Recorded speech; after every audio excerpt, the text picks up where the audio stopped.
Hello and welcome to my channel. I am Stephanie and this is the week 47, November the 17th through the 23rd weekly wrap up.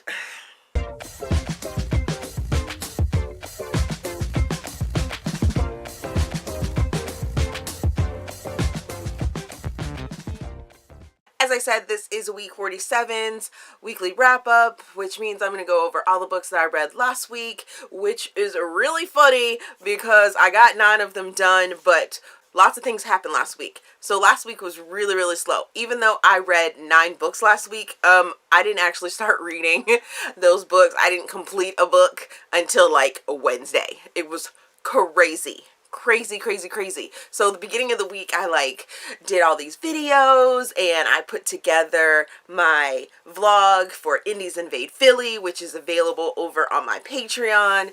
And yeah, I just didn't do very much reading.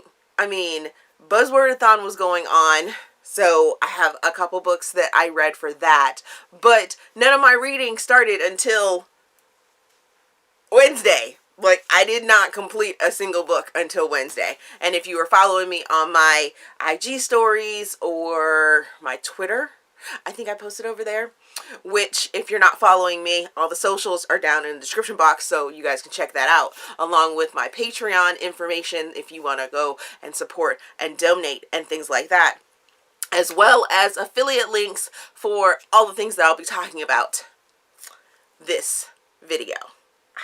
Yes. Always like and subscribe, of course.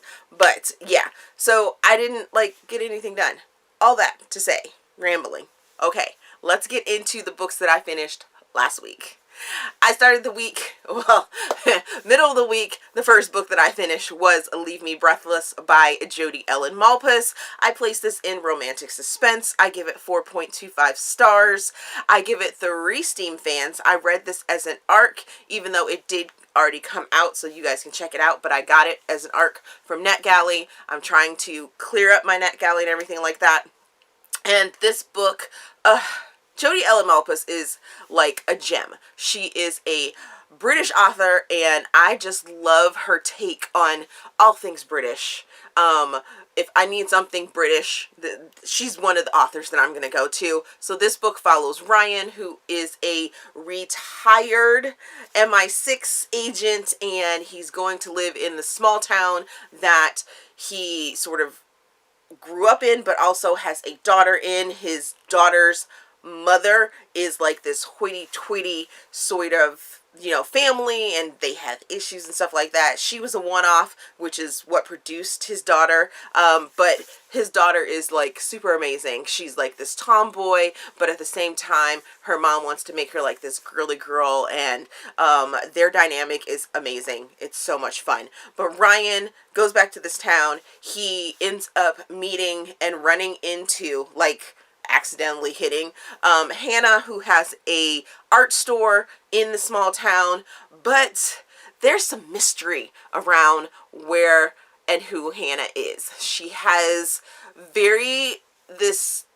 she's this very standoffish type of a woman. She's very klutzy, clumsy, and you're like, I know there's something more that goes on to there. I know it. I just know it. And then Jodi does this thing where she inserts a little snippet of something, and then you're like, oh, it's about to go down. I know what's gonna happen. And then we have Ryan and all of his spyness just pop out, and you're just like, yes. I was like, yes, give me more. They're hot and sexy together. Then add in a sassy preteen daughter, and it was so much fun. I'm really glad that I finally read this and look forward to reading more of Gem, of course, always. The next book that I finished, or didn't finish, was 21 Truths About Love by Matthew Dix. I placed this, I guess, in contemporary because that's where they placed it from NetGalley. I DNF'd this at 28%. If I was to give it a star rating, I'd give it a 2. There was no steam whatsoever in this, so no fans. 0. None. And I read it as an ARC because when I looked at the cover, I was like, oh, I kind of want to read this because it's a male author, it's in the romance section, and it's a contemporary, and it looks like it's going to be a good thing. Damn it to hell, I should have read the synopsis, because this book is completely written in list. I'm talking 1, da da da da da da, 2, da da da da da da, Daniel's such and such such such such, seems like an interesting concept, but they're just fucking ramblings, and they didn't make any sense whatsoever. Now, once I was getting annoyed with it, I went ahead and read some of the reviews for it that are like 5-star reviews, and I'm like, how did you guys get this? What? Mind blown. Which is why I would give it 2 stars, because obviously someone out there thinks this concept is interesting, but I didn't. I thought it was boring as hell, because Daniel, I guess, is this ex-teacher that opened a bookstore but is lying to his wife Jill about how their finances are, and Jill is like set on having a baby, and instead of him saying, hey, we're not financially stable to have a baby, he talks about how he is going to not get Jill pregnant by faking orgasms and just not having sex, or telling her that she can only give him blowjobs. What the fuck? In a list form, and then you have these random list of knowledge that are just like, or I don't even know if you could call them knowledge, they're like pop culture references. I don't know what the fuck they were. It was just a really boring and annoying book. So glad that didn't put me in a slump, because the next book that I read was the 2-week Arrangement by Kendall Ryan. I placed this in new adult, sorta, I guess. Erotic new adult, maybe? Not sure. I give it 3.5 stars. I give it 4 Steam fans because this shit was hot. I listened to it as an audiobook. I listened to it for buzzwordathon, which, by the way, I did listen to the last one for buzzwordathon as well, because the buzzword is to have numbers in the titles. So, 2-week Arrangement, buzzword, yes. This book follows Dominic, who is a on the low single father, but is a like CEO of a company, and he has to hire an intern. So there's this pool of interns, and Presley is one of those interns. This is pretty much every single trope that I have seen in the last couple weeks that people have been talking about, how they hate it, the power dynamic between boss and intern, or boss and employee. You got it in this one. The arrangement for sex, because they want to get ahead, it's in this. There is a secret sort of relationship that goes on, it's in this. Fake dating relationship thing to get ahead, yep, it's in this. Did I love it? Yes, I did. The reason it got such a lower star is because, 1, I knew this shit was going to be short, but this shit was real short. Like, super short. And it ended on a cliffhanger that I was like, what the? How? And Dominic was more of a jerk that I just couldn't get behind. I was like, you're unnecessarily an asshole. Just really? It wasn't even a cute asshole. Like, just an asshole. And he got more spoony because of the kids, but and his interaction with his kids. But for the most part, he's a little asshole. And then you had a nanny that was just an asshole too. And I was like, ooh, we couldn't have made the nanny not an asshole? Damn. Ugh. Oof.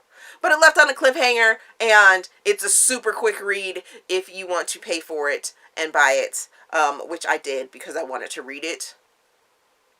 Yeah.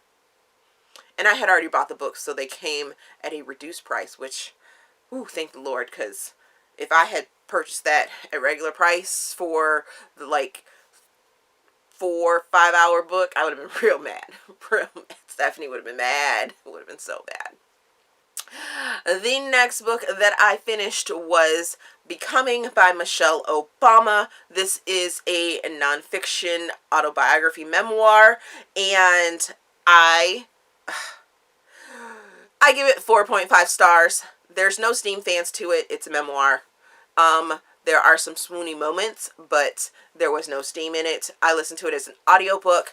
I did a read along that will be vlogged over on my Patreon, so I'm not going to get too much into it. You guys can see, for a small donation, my emotions as they go through this book, because, woo, this was an interesting read. Very interesting read. This also qualifies for my romance genre-a-thon, which is tied into Nonfic November. So, yes, Black author. And if you don't know what rock have you been living underneath, this is Michelle Obama's experience from her childhood to all the way to past, after she was the first lady. All of her experiences from her point of view. Now, there is some stuff near the end of the book where she gets into having the changeover for the new presidency and things like that. That is not very favorable.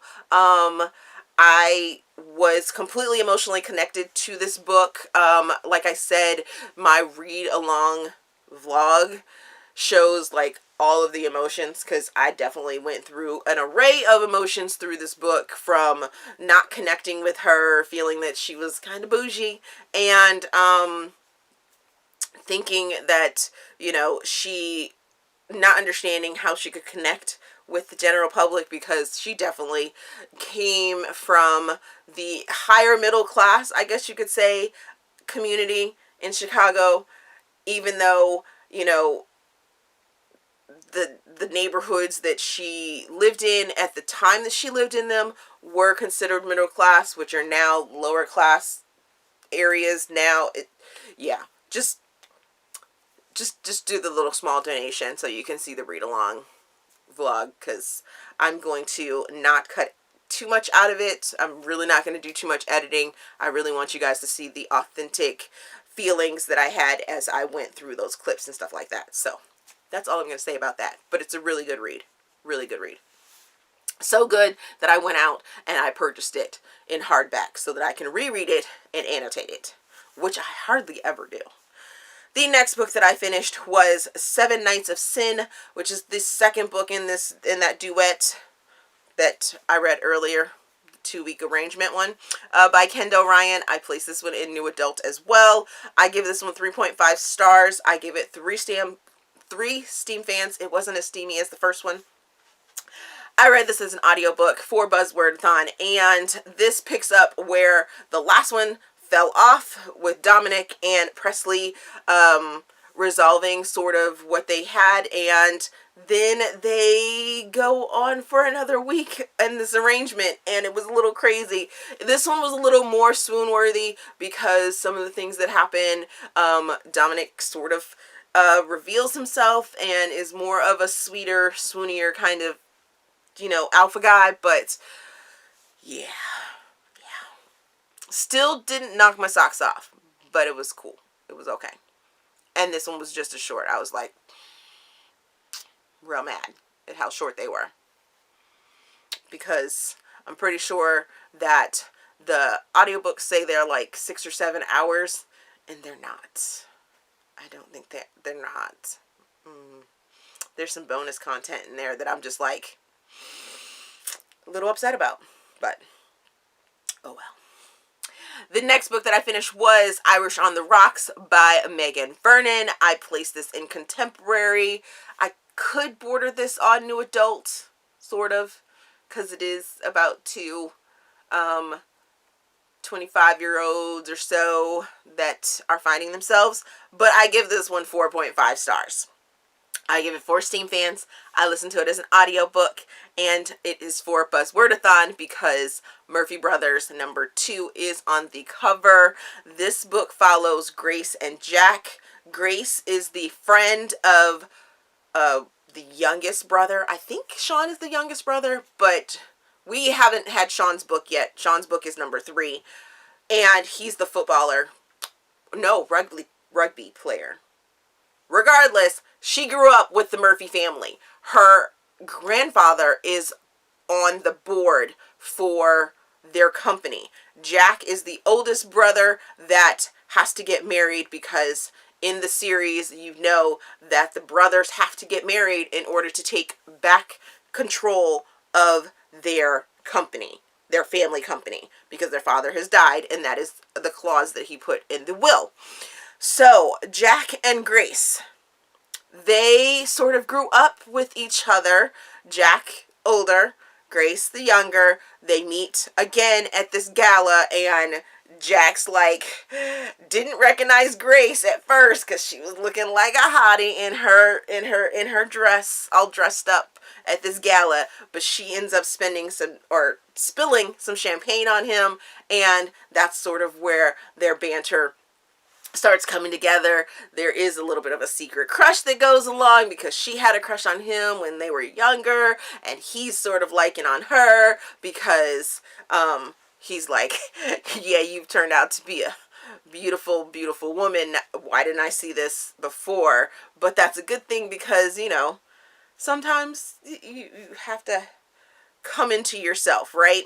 Well, Grace is also a editor or freelance editor, and she came back to town, and Jack needs an assistant, so no one else was coming up to the standards that Jack wanted, and then Grace comes in and does some assistant work for him, and they're cool about it, but then they're like, oh, is this going to be the right power dynamic? Should we not cross that power dynamic? It was fun, and the narrators that Magan got for this book were absolutely amazing. Oh my god, I love me some Irish accented narrators, and these narrators did an amazing job. It's dually narrated, and both male and female narrators did a wonderful Irish accent. Totally had me in the world, and I was like, yes, yes, so many yeses. The next book that I finished was The Imperfect Guy by Leddy Harper. I place this in new adult. I give it 4.5 stars. I give it 3 Steam fans. I read it as an arc, and this book follows Maddie and Finn. Maddie is a Instagram influencer who is now blowing up, and she needs to hire an assistant that to help her out because her sister was helping her, but she found that she needed more help than that. So she starts to look and finds a resume that she thinks is going to be perfect because this person is, you know, a female named Kelly that is awesome and on paper and things like that. But when they make their meeting, she finds out that Kelly is a guy and his name is Finn. His actual name is Griffin. And so the two of them try working together, assistant, influencer, and stuff like that. Some things go down. Some miscommunications are in the realm, but Maddie has a huge Italian family, and Finn has a bad history, or had a bad experience with a female, so they're trying to work through some of their issues. Hers is different, and his is more commitment, and the two of them working together. I really, really enjoyed this. I loved the dynamic in the arc between the two of them, and all of the extra characters were pretty amazing as well. The next book that I finished was The Mighty Anchor, Rogue Academy #3 by Carrie. I place this in new adult, and I give this 4.5 stars. I give it 2.5 Steam fans. I read this as an arc, and this one qualifies for buzzwordathon as well as contemporaryathon, which I completely forgot to put on the last couple ones as well.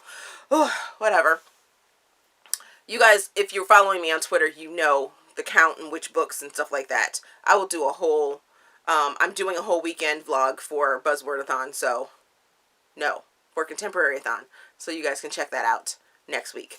But anyways, back to The Mighty Anchor. This is the third book in the Rogue Academy. I have been wanting this for a long time, since I started reading the Rogue Academy, which is amazing.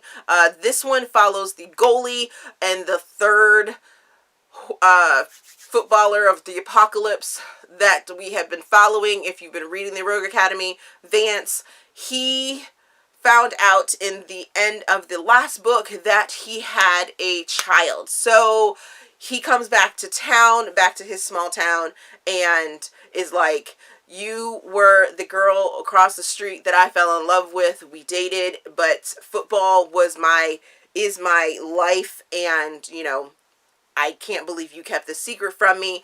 Laura is the woman that ends up not telling him that he had a child, but looking at this child, you know that it is his, and this is them coming back together because she never stopped loving him. He never stopped loving her. They just were young and they didn't talk when all of this went down. So you get to see them move back into what they should be, finally coming to terms with their feelings and things like that. Secrets are revealed because for some reason in the town, even though it's small, the grandparents haven't put two and two together. They had a thought, but weren't exactly sure. So you get that little slice of secrets being revealed, families being told, and things like that. I really enjoyed it. It's a secret baby. Love me some secret babies, especially when they're done like this. That they're not like, oops, I'm pregnant, and oh, I'm just going to keep it a secret forever, you know, type thing. There's some reasons that go along with it, but yeah, really, really enjoyed it. And I'll miss those guys, because I kind of want like an epilogue, like little novella of all the Rogue Academy guys, because then they all make their appearance in the book, and I just really loved it. Really loved it. And the final book that I read last week was Wynter's Capture by Millie Kendall. This I place in a PNR. I give it 4 stars. I give it 4 Steam fans. I listened to it on the podcast of Read Me Romance. Read Me Romance. And this book follows Lily and Cade. Lily is on her way to her best friend's wedding to a shifter. Now, the reason I knocked down some of the stars on this one, I would have loved it, but the book starts off with Lily knowing that her cousin or her best friend, whoever wedding she's going to, is to a shifter. But when she gets stopped on the way in the middle of nowhere by Cade, she doesn't realize, or there's a whole bunch of talk about how she didn't, oh my God, he turned into a werewolf. Oh. But your cousin's marrying a werewolf, and it was a little unbelievable that she didn't realize what she was seeing when it was happening. And then normally I'm down with the anal talk, but so quickly into the story, there's a lot of anal talk, and I'm like, whoo, okay, there's no setup, no lube whatsoever. None. Oh my goodness. But then this is a longer story. It felt like a full-length story, even though the page count is at like 150 or 115 pages or something like that. So technically it's a novella, but the podcast seemed like it was like super long, and there was a whole bunch of chapters. I'm not complaining about that. Not at all. That's not that. I loved it. I would love to have some more from these two, because their banter was absolutely amazing. Lily was super independent and sassy and totally alpha. I was like, ha, yes, get it, girl, get it. Because then there is some power play between the family and Cade. His brother is trying to take over the pack, even though Cade is the alpha. And I was like, ooh, yes. And the sexy times was hot. I will give that to Millie. Them sexy times passed the whole anal no lube thing was freaking hot. Was super hot. Super, super hot. And the bodyguard was amazing as well. I loved him. He was so sweet and swoony. He had like a Dobby feel. And I'm not like a Harry Potter person, but that whole, I can eat, give me food, you're giving me food without doing, ugh. I was like, oh, I love him so. He's so sweet. And I was just here for it. Yes, totally. So, that's what I read last week. What am I reading this week? Woo! This week, I am currently reading The Bridal Suite by Rochelle Alers. Oh my goodness. And right now, it's a little jumble mess for me. Come to find out, this is the 4th book in the Innkeepers series. I may have needed to read the first 3 books to really understand what's going on here, because I got a whole bunch of characters that I'm reading about that I'm just like, how does this one tie into this book? How does that one tie? I'm not, all these names, and I'm just like, okay, I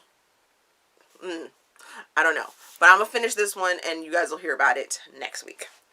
Other than that, I will just be trying to read some more books, getting some videos out and things like that over on the Patreon. Yes, I mentioned that again.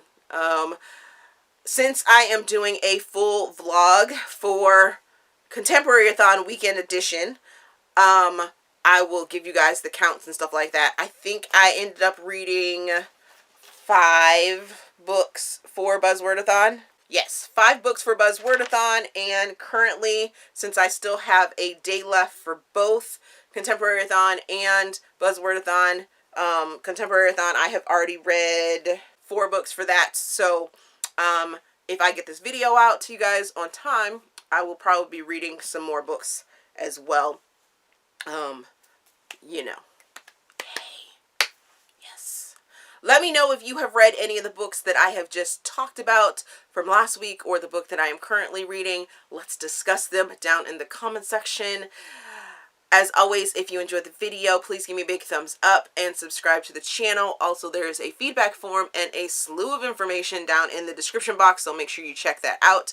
Thank you for watching, and we will see you guys later.